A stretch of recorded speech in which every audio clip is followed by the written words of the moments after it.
Amazon gets into the payments game, Bank of the Ozarks makes a play, and we've got some more earnings. You're in the right place, folks, because this is where the money is. Welcome to the show. It's the TGIF show. It is Friday. David, we've got still this competition going on. But first, as always, where the money is brought to the WTMI community by the Motley Fool. And we've got a special report from the Motley Fool that WTMIers can get. They just have to email WTMI offer, that's one word. Gotta get the offer in there. WTMI offer at fool.com, and you'll get a special report about Warren Buffett's best wisdom. We've also got this competition going on. The competition is heating up. We're getting some good responses here. Next week is our 100th episode, and for that episode, or on that episode, we'll be announcing somebody that's going to get a special WTMI sweatshirt. To have a chance at that, you can tweet us at TMF Financials. You can find us on Facebook, Motley Fool Financial Services, or you can email us, WTMI, just plain old WTMI, at fool.com. Let us know why you like the Where the Money Is show. Cool. And win that sweatshirt. All right, let's get to the headlines. First headline of the day comes from Wall Street Journal, and it comes from a company that we don't usually talk about here, Amazon. Amazon to offer Kindle checkout system to physical retailers. Reportedly, right? It's not official. Okay. But is that the case? Apparently they're working on the physical checkout point of sale system. So this is, I mean, Square works with the Apple iPad. I start to see those everywhere now. So perhaps Amazon getting into the mix here. Do you think this is a good play for Amazon? Do you think this is a scary play for everybody else? I think it's a scary play for a company like Square. And what they're proposing here reportedly is you'd get the Kindle and then a card reader that goes with the Kindle. And the differentiation here would be that Amazon's going to offer them special data analytics and customer trends. Amazon's pretty darn good at doing that. I'd be a little bit nervous if I was Square. So yeah, I think it's interesting. And when we just talk about the payment space, I think this is going to become more and more competitive. It seems like everyone's interested in getting in the payment space because for so long it was kind of just, okay, you swipe your card and that's it. But I think now retailers and companies are realizing there's a lot of data to be gleaned from this. And we look at Amazon, Square, Apple's talked about getting into the payment space. We talk about Bitcoin, that's another player in the payment space, PayPal. It's just going to be much more competitive. And for a company that doesn't really care about margins, it's going to become more competitive for everyone else, especially if Amazon is in here. We're gonna talk about MasterCard in a little bit because they reported earnings. But one of the interesting things is in all of this in the payments industry, whether you're talking about Square, whether you're talking about this Amazon announcement, it's still about how are you swiping that card. So we'll get back to that in a minute, but I think that's interesting. I like the tie-in for Amazon. If they get in here with the companies, and then they can bundle services because they have all of those web-enabled services that they offer to a lot of different companies. They can bundle that together with this payment system. And what's interesting, and maybe could be a little bit of a hurdle for Amazon to overcome as they try to work with these companies, is that they can use this data to improve the Amazon, the main Amazon site and their commerce services. I don't know if some companies are going to be a little bit wary about having Amazon getting into their business like that. And my third bullet here is I think this is another step towards just Amazon taking over the world. Right. I mean, last Friday, you that's the wrong button. you ran the interview that you had with David Gardner. He talked about Amazon's optionality, how they move from selling books to selling things to web services.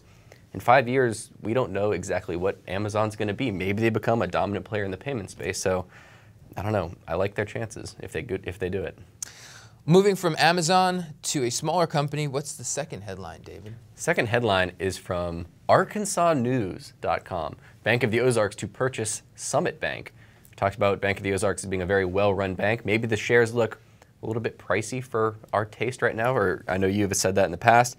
So they're going out and using those shares to buy someone. Good move? I think so. 200. Well, I'll put it this way. It could be a good move. It's a $216 million acquisition. 80% of that is in stock. So as you just alluded to, when the price of Bank of Ozarks stock or any company's stock is high like this, using some of that as currency to buy another company can be a really good move. Bank of the Ozarks is paying, as far as I could tell, about twice the book value of Summit. That seems pretty reasonable. This is a private bank. This is not a publicly traded bank, so we've got a little bit less information on it. But given that Bank of the Ozarks is trading at above, well above 3 times book, this will be an accretive acquisition for Bank of the Ozarks. What was interesting about the coverage of this deal is in terms of Bank of the Ozarks strategy going forward. So George Gleason, the CEO of Bank of the Ozarks, has kind of said a lot of the growth of Bank of the Ozarks to date has been through de novo branching, so opening up brand new branches. And what Gleason has said is that the banking industry right now is characterized by too many branches. And so he's not sure that they're really going to be pursuing de novo anymore because there's a lot of opportunity to acquire branches. And what I'd tack on to that is that at Bank of the Ozarks size now, can de novo branching really still move the needle? I mean, in selected instances, sure, maybe it's still a good idea, but do they have to look more towards larger acquisitions in order to continue to grow? So we mentioned the purchase price of $216 million. What does this mean for the asset base of Bank of the Ozarks? Is this really going to move the needle? I think they have around $6 billion in assets, and after the acquisition. After the acquisition. So as last reported, it was $4.8 billion. Okay, so this is pretty sizable. Yeah, they're adding Summit has $1.2 billion in assets. All right. So that's a pretty big boost. Interesting. Third headline of the day is we've got kind of a combo deal here. MasterCard fourth quarter profit climbs 3% and Green Dot shares slide as earnings outlook miss expectations. David, let's start with Green Dot. What's going on there? It's kind of a bloodbath today. Down around 20%, and one of the big reasons is there's a lot of short sellers on this stock. A lot of people are betting against Green Dot, so when you see results that aren't great, and you got a lot of the short sellers, you're going to see a big move. It could have been the opposite way. If they would have impressed, it would have been up 20%. So a little bit of an interesting quarter. The results didn't look great, not growing incredibly. They did call out some competitors, because that's the big thing with Green Dot. Everyone's saying they're going to get eaten alive by the big banks. They can just take all their customers. They said JP Morgan's liquid program. JP Morgan is really pushing it at every ATM, every branch. They're saying, hey, check out this new program. They said, hey, if you look now, JP Morgan's not even promoting it anymore. So they said JP Morgan is no Green Dot when it comes to prepaid card. They said that specifically. And then they came on to Amex and they said, we have anecdotal evidence from retailers that we're outselling Amex 11-2 in certain locations. And they said Amex is no Green Dot when it comes to prepaid cards. So maybe they're still the first mover. Maybe they're still winning that space. But like we said with the first headline, I think payments are just going to become very interesting over the next 5 to 10 years. And I don't really know if Green Dot's kind of prepaid program really fits the bill. Well, were the results as bad as the stock market action suggests? No, they weren't horrible. I mean, they're still growing revenue, but it wasn't great. I guess they spent a lot of money moving into new retailers, so they're pushing into new retail physical stores. And when I think about what this industry could look like over the next 5, 10 years, I think it would be more so online, digital, rather than selling prepaid cards in all these stores across the country. So my question is if they're pointing out that they're beating all of these other companies, what does that mean if it's not an attractive business to be in? I mean, you could be the fastest guy in a race of the slowest men in the world. What does that really mean for you? Exactly. I'm not saying that it is an attractive space, but I'm just saying that you got to go back to that. Is this an attractive business to be in the first place? Maybe JP Morgan is being smart about getting out of it because they're saying, this isn't as good as we thought it was going to be. I don't know. To me, if we say the stock market closes for 5 years and then opens up again, I don't really know what Green Dot's business is going to look like. I think there's too many moving parts here, and just because they're the first mover and the biggest player in the prepaid space, I don't think that means they're guaranteed success here. MasterCard. MasterCard on the other end of the spectrum. The stock is down pretty big, and the results, the headline results, what was covered in the headlines didn't look good, but the business is still growing. We're continuing to see an attractive business. It's not like that thesis has gone awry. Right, and the headline that we had up there was earnings jump 4%, and that doesn't sound like a lot, but there was a big litigation expense that they took in the quarter. If you back that out, earnings were up. It's almost irresponsible to have a headline like that, I think. Exactly. It was really up because 17%. that's not what the real earnings power of the company are. So revenue up 15 or so %, share count down. That's why you see the EPS jump up, excluding that. So yeah, it still looks good. But you're not crazy. You're not You were telling me before the show that you're not crazy about the MasterCard thesis. I'm not insanely crazy. So they grew EPS, excluding that charge, around 17%. My question is, how long can they continue growing at 17%? I know we like to say that there's a ton of opportunity, but in terms of gross dollar amount, how much incremental growth is there going to be there? And I think you can still get good returns from MasterCard if they continue growing at, I don't know, teens over the next couple of years. And they buy back shares. So I think you can still get good returns, but I don't think it's an absolute 100% slam dunk. Now, are you thinking about this specifically in terms of MasterCard, or does this apply to Visa as well? I think it applies to both. You're being a little caught because you said you like Visa. We just talked about this the other day. You said, I like Visa. I think it applies to both. If there's no disruption to this model, I think there's going to be disruption on the payments and the swiping part. In terms of their model between the banks and the financial institutions, if there's no disruption there, they'll continue to grow. That's without a doubt in my mind. Right, because even when you think about new payment systems, even Bitcoin doesn't provide you with that revolving credit line. Now, granted, I don't support the idea that a lot of people use a credit card revolving credit line in a bad way and get these end up with these high interest credit balances. But it's still nice from a consumer standpoint to have this revolving credit line, as opposed to if you're just going straight up using, say, like Bitcoin, you have to have the money there in your account. Maybe some people would say that's a good thing, but you have to have your money there in your account to make that transaction. Right. If you had something where it was credit card to Bitcoin and then use that to make the transfer, I don't know. Maybe that's some sort of part of the model in the future. So yeah, I'll run the numbers again. I'll get back to you next week. Hopefully with better looking numbers. I'll get my thesis. I don't like where your numbers are going. All right, let's move on to the focus. We've got to look ahead to next week.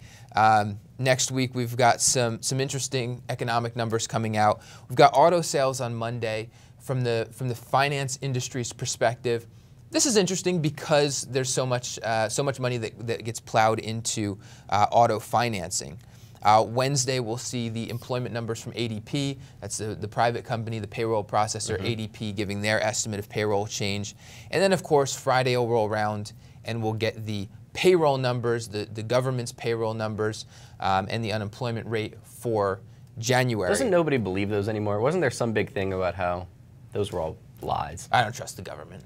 The government. You live in a hole in the ground. We'll also get consumer credit numbers on Friday. That's obviously important for the finance industry as well. So, some interesting economic news. Anything you want to throw in there besides the fact that you don't trust the government and these numbers? On the economic front, not too much. I'll be watching a kind of group of companies. Some are reporting next week, and you mentioned the auto sales that come out on Monday. I'm going to be watching Prospect Capital. This is a BDC, a business development company, and they recently bought a subprime auto lender as part of their portfolio. They've been growing a lot. They've tripled their asset base over the last 2 years or so. They've got around 10% of their assets in another company that makes kind of short-term, high-interest rate loans. So they have a somewhat risky portfolio. It's diversified, but it's risky. Okay. Yields 12%. The dividend's huge. That's why a lot of people are interested in the stock. They report on Monday. So just interesting to see, what is that subprime company doing? What is the lender doing? Kind of what do they think of their portfolio? That'll be one to watch on Monday. I missed that on the earnings calendar. Lots more earnings coming out next week. You just mentioned Prospect Capital on Monday. On Tuesday, American Capital Agency. That's our agency mortgage REIT. We talked about them a little bit yesterday. There's also the possibility that we'll see Annaly Capital on Tuesday or at some point during the week. They don't give investors a heads up on when the call is going to be. It's sort of like one of those pop-up food trucks. Exactly. It's just like, Annaly earnings are here, rush. You get the chance to. May not be as delicious though. May not be as delicious. Wednesday, Lazard, the investment bank, will report. Genworth Financial, we just talked about earlier this week, they'll report. Platinum Underwriters, an insurance favorite of mine. Aflac, NASDAQ, the stock exchange, those reports all come on Wednesday. Thursday, Allstate, Two Harbors, KKR, Fifth Street Financial, and Kimco, the big REIT. That's an equity REIT as opposed to a mortgage REIT. Finally, on Friday, we've got Montpelier Re, CBOE Group, and Aspen, which is another specialty reinsurer, big reinsurer. Spanning the globe here. You bet. Types of companies. Oh, you bet. Any of these earnings that you're going to have a particular eye on? again, with the BDCs, you mentioned Fifth Street. That'll be interesting when they're reporting on Thursday, like you said. They're a little bit different than Prospect. They usually do financing, so private equity companies come to them and say, hey, we want to buy this company. You want to provide some of the financing. Last time they reported results, they said, hey, we're not getting a ton of deals. There's not a lot of stuff we like. So it'll be interesting to see, are they still saying that? Because last time they did, the stock sold off. That yields over 10% as well, but it's a little bit more conservative than a Prospect Capital. American Capital Agency obviously will be watching. Lazard could be moderately interesting, but we've already seen Evercore and Greenhill. Genworth will be watching. Platinum Underwriters, I'll be watching to come back. Obviously, I have a stake in that, both personally in my personal portfolio, but also in my real money portfolio on the Fool. Aflac could be pretty interesting. Aflac has continued to produce great returns for its shareholders, but hasn't exactly been exciting shareholders. So the stock has been kind of going nowhere, even as the company continues to churn out 20%-ish returns on equity. So I'll tune into that to see how we're going. Two Harbors we talked about in the MREIT preview. We'll obviously be watching that. Kimco, I think where the money is, maybe a little bit light in the equity REIT coverage. So maybe I'll take a closer look into Kimco, see what we can report back on that. Not on the mortgage REIT coverage, though, according to Mike V. Not on the mortgage REIT coverage. He's not a fan. We've got the mortgage REITs pretty much wrapped up here. All right, moving on to the mailbag. Speaking of hearing from our listeners and viewers, our email address is wtmi@fool.com. Send us an email. We love to hear, even if you want to tell us, even if you just want to tell us, I'm sick of hearing about mortgage REITs, send us an email, let us know. The email for today, this comes from Tim. Tim writes, in the last week, I have had 2 people tell me the customer service at Bank of Internet was so bad, they left within a month of joining. One said he was hung up on after the customer service agent he was talking to couldn't figure out the answer to his question. Obviously, this is anecdotal evidence, but do stories like this make you rethink your confidence in the company? David, I guess first I'd say I'm not sure that I've expressed that much confidence in the company. I think it's an interesting model. The efficiency ratio of the bank is obviously very attractive. It's grown very fast. The stock has performed very well. But I have questions about how the risk management of the bank is going to play out over the years. I have questions about the deposit model, where essentially all of the deposits are interest-bearing deposits, which may not be as sticky in a rising interest rate environment. As far as the customer service of the bank, though, we haven't really talked about that on here. And it's interesting. It is anecdotal, but it's interesting. Does that scare you?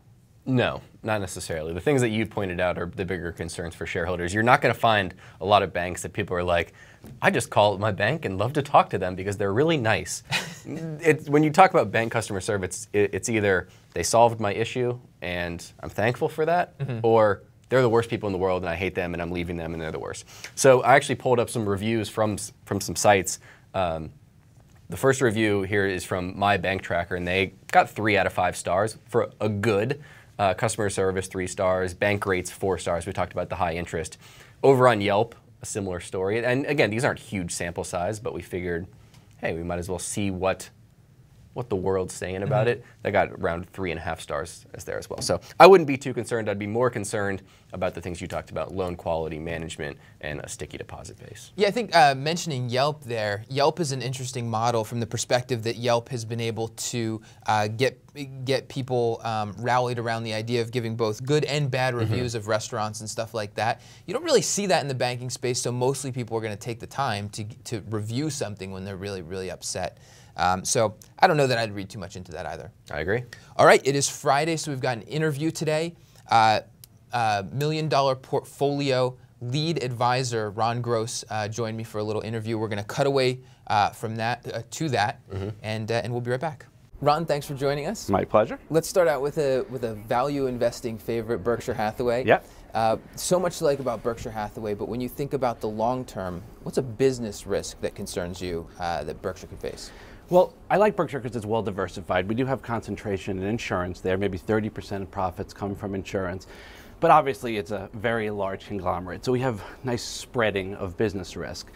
There are some regulatory risks. They're in the energy sector. They're in the railroad sector. So Regulations could go the wrong way on them in some of those business lines, but it's not really anything I'm too worried about.